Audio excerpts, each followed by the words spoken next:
wish upon a star. Makes no difference who you are. Anyone you'd like to hear will come to you. Buongiorno! We're here in Italy to explain all the Pinocchio characters, and I know some friends of mine who have Italiano accents. Do you know who?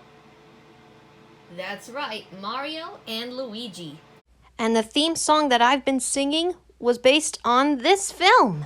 We'll start with Pinocchio himself.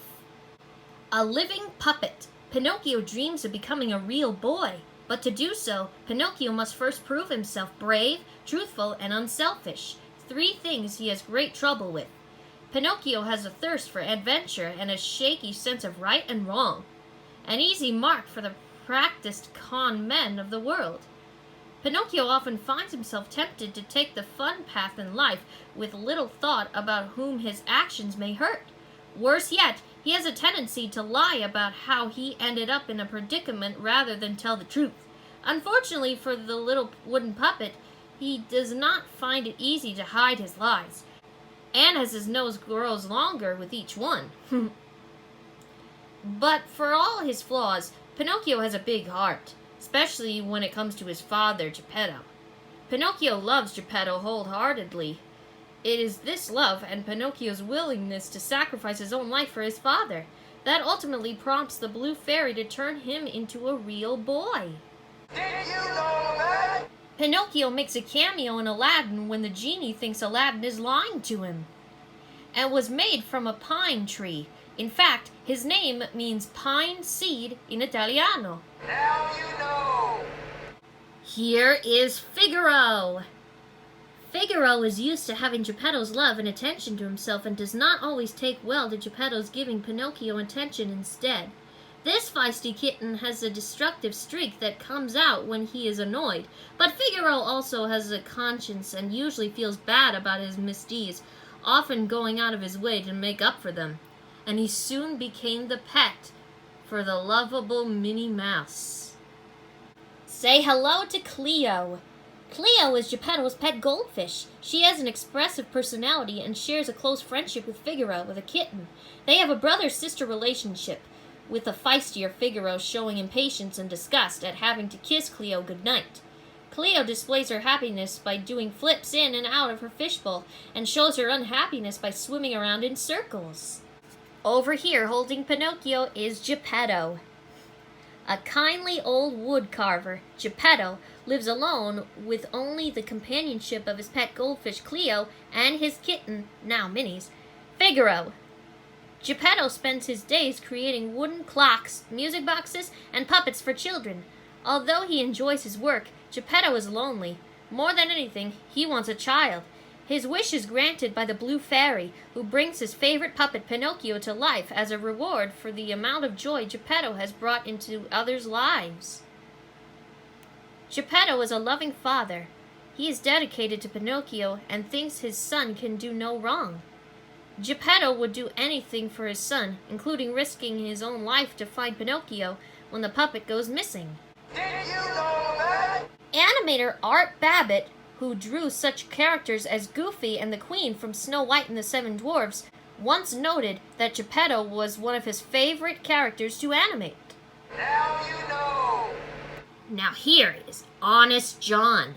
Honest John, aka J. Worthington Foulfellow, is an incredibly cunning fox. Honest John is out for number 1 himself. He will do anything to make a quick dollar. Luckily for the fox, and unluckily for Pinocchio, he is also a fast talker, able to convince people to do things they ordinarily would not. It is Honest John who convinces Pinocchio to go see Stromboli, and who later sends the wooden puppet on his way to Pleasure Island. This is Gideon. Honest John's feline companion, Gideon, delights in leading Pinocchio down the wrong path. Gideon seems rather slow-witted. He does as he is told by Honest John, taking his cues from the fox and enjoying his share of the profits from their schemes. Gideon tends to rely more on brute force than persuasiveness, but it works for him, and he usually achieves what he sets out to do. Say hello to Jiminy Cricket. Jiminy may be small, but he's far from your average cricket. He can turn an umbrella into a parachute and looks great in a top hat. He also possesses a nearly inexhaustible supply of good old-fashioned common sense. It's no wonder why he is chosen by the Blue Fairy to be Pinocchio's official conscience. Only after he blushingly agrees to his appointment does he realize what a job he's gotten himself into. Like any conscience, Jiminy is occasionally late on the job and frequently ignored when he is around. Fortunately, Jiminy is nothing if not persistent, and he generally succeeds in steering Pinocchio back to the right path, even if it takes a few missteps to do so. Did you know that? Jiminy Cricket appears in the Mickey Mouse film Mickey's Christmas Carol as the Ghost of Christmas Past. His full title is Lord High Keeper of the Knowledge of Right and Wrong, Counselor in Moments of Temptation, and Guide Along the Straight and Narrow Path. Now you know. Over here is Stromboli. This heartless showman burns his puppets for firewood when they're grown too old to perform. Money is the puppeteer's sole passion, and his marionettes are only a means to an end. When Stromboli realizes the carnival potential of Pinocchio, a puppet who can sing and dance without strings, he stops at nothing to possess him. Stromboli even goes so far as to lock up the puppet to ensure that his little wooden gold mine keeps performing for him, whether Pinocchio likes it or not.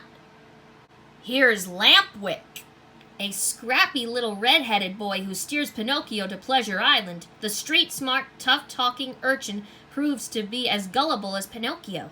At first, Lampwick is a lot of fun to hang out with around the pool table, but like Pinocchio, Lampwick finds himself too tempted by all Pleasure Island has to offer, and he pays the price when he sprouts long ears and transforms into a donkey. Poor thing. Say hello to the Blue Fairy. The Blue Fairy comes down from the stars, transforming from a bright light into a glowing, beautiful woman. Having watched Geppetto for many years, she rewards him for his good deeds by giving life to Pinocchio. The Blue Fairy is fair and compassionate and has great faith in the little wooden boy, even when he doesn't seem to deserve it. She appoints Jiminy to be Pinocchio's conscience until he develops his own, and she keeps a close eye on the puppet. Although patient and kind, the Blue Fairy does not hesitate to show her displeasure when Pinocchio makes the wrong decision. When Pinocchio proves himself by saving the life of Geppetto, she fulfills her promise to turn him into a real boy. Did you know that? The Blue Fairy's name was inspired by the teal hair of the character in the original novel Pinocchio by Carlo Collodi.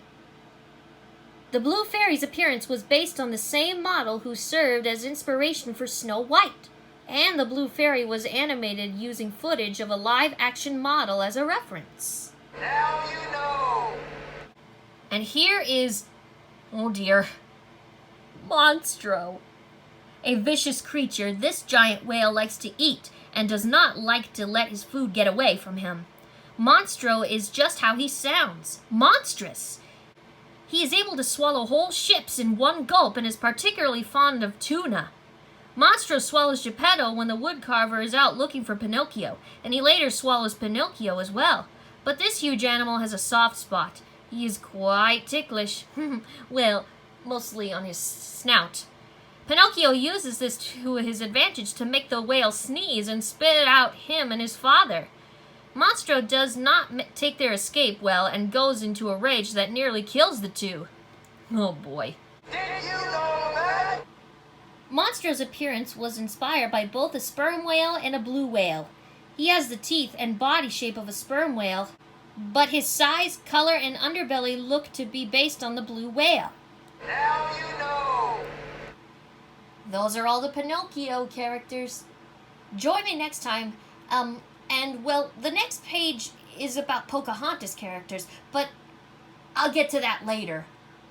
For my next page, I will add in the characters from the movie that's above the world of the Disney Pixar movie Cars, with planes. The planes characters comes from the old book, so join me next time and I'll get that book and you can learn those characters.